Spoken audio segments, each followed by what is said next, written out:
rather you not. Oh, okay. How much of a grade is this? Well, it's 100 points.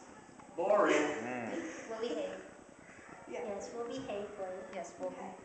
Now, I'm going to talk about rappelling, in case you couldn't tell.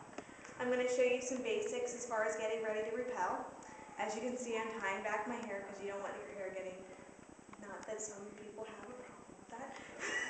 You don't want your hair getting caught in the rope because that can be very painful and very distracting and cause problems. So first of all, you want to wear your helmet, and you want to have any other safety items.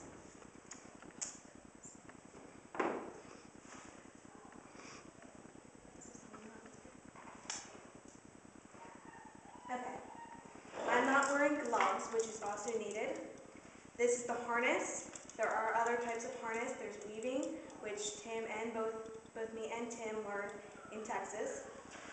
You're going to put your feet in through and make sure that it's securely around your waist. This one's too big. Well, it will be if it goes right.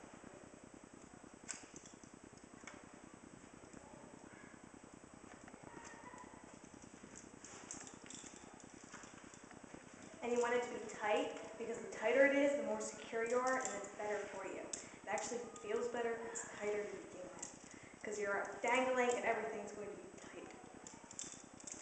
So, okay, so it should be up like this. It'll come around and buckle on either side. It should be pulled as tight as possible, and this will be brought up. Pull it underneath, and this is where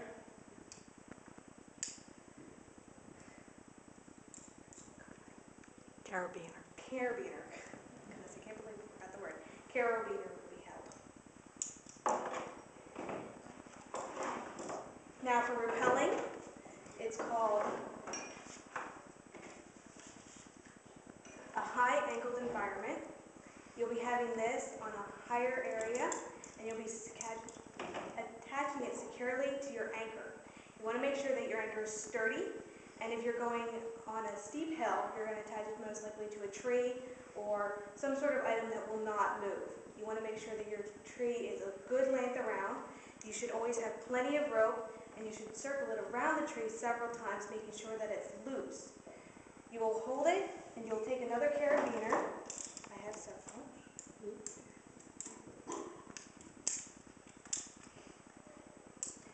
You want to make sure the back is loose, that way when it won't strain on the rope and it won't hurt the tree as much. After it's wrapped around the tree several times, you'll attach it to the carabiner. You'll attach the carabiner like this and to this end of the rope. And it'll be loose around the tree, and it'll still give some length. Right here is a safety knot, so that way if your knot ends up going, you still have that safety knot just in case. This right here is called a figure 8 on a bike. I will show you how to do that figure 8.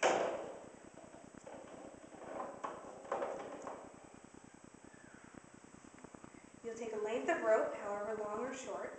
You'll double it over, and then you'll put it through. Bring it around and bring it through the hoop. And you want to make sure that your rope looks presentable, because the better it is securely, it'll actually help you keep it attached, and it'll actually help you. That way it doesn't like fall apart or come loose suddenly.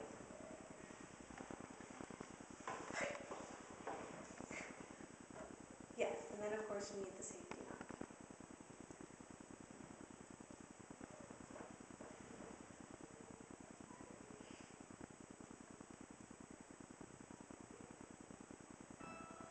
Okay? And after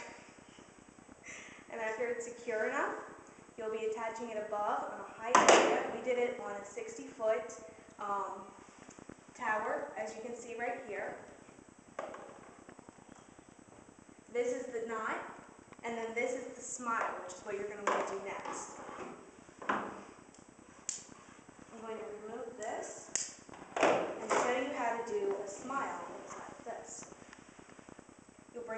like so. You'll take the length of rope and you push it in through here, through going back down, and you'll bring it up and you'll pull tight. As you can see, it's smiling at you. This you'll attach to your carabiner.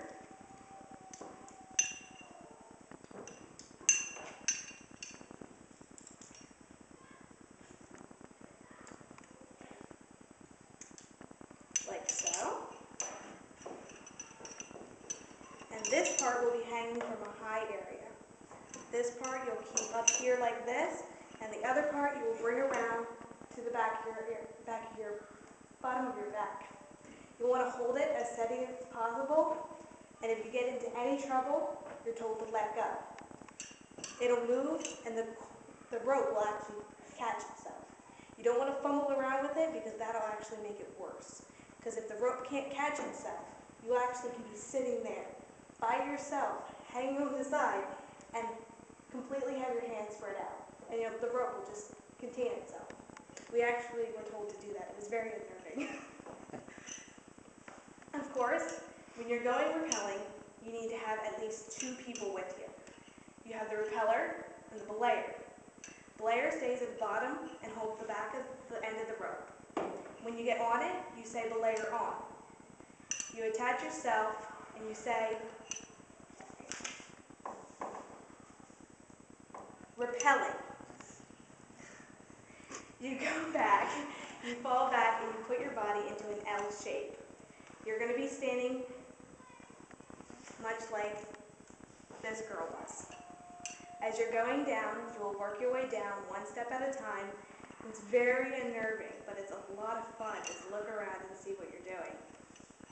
As you get down at the end, you say, belayer off. You will attach yourself. Make sure, before you go on, that your carabiner is locked completely. Pull it as far as you can, and then push it back just a little bit, so that way the carabiner doesn't get overheated. Of course, having your gloves on helps a lot with rope burns. You will take yourself off, and you will set it aside, making sure not to step on the rope. And you will step aside and wait for the next person to come down. By taking it out, you just simply loosen it and pull it out. It's important to make sure that your equipment is well kept. The rope should stay away from any dirt, small items, sand, because you don't want it getting in there and ruining your rope inside. You can't really tell if your rope's good or not if it's bad on the inside. And you don't want a bad rope when you're rappelling. Okay. That pretty much finishes the process of rappelling. I'm not suggesting that you just go out and rappel now. I'm suggesting that you get a little more supervision. But I think it's fun activity. It's nerving at first, but as you work up to the higher and higher heights, it's so much fun, and it's just a breath of fresh air to just be sitting there and relaxing. And it really showed me trust. Okay. Well, I hope you guys go out and try rappelling. Thank you.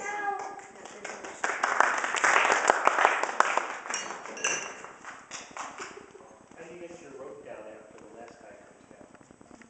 Well, you pretty much leave the rope there if you're not going back up. Well, technically, probably. Actually, they have all different kinds of stuff. Like Tim had special cloth that he had to put around the tree before he got the rope from there, and they said it was to protect the tree, but I think it was more to protect the rope. Oh, it also is better to have worn material as far as the rope goes, because the rope will stay better if it's a little worn. Not completely, but if it's a little worn, it will stay better. So you constantly be buying a new rope if you're not going back up to retrieve it.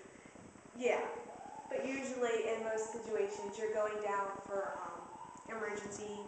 The girl that taught us was doing it because she worked with the EMTs, and a lot of rock climbers would either get stuck, hurt, or just fall off the edge and injure themselves where they couldn't possibly carry themselves back up. She would go down with a basket, and she would actually rescue them and bring them back, and they would hoist them back up, then throw the rope down to her and hoist her back up. So We actually did rappelling on the side of the hill, and we actually, that's how we first started. We did off the tree, and we learned how to tie the tree correctly and everything like that, and we'd go down the steep hill. You could walk up and down the hill, but still, it was interesting to feel you had to put your full weight on it.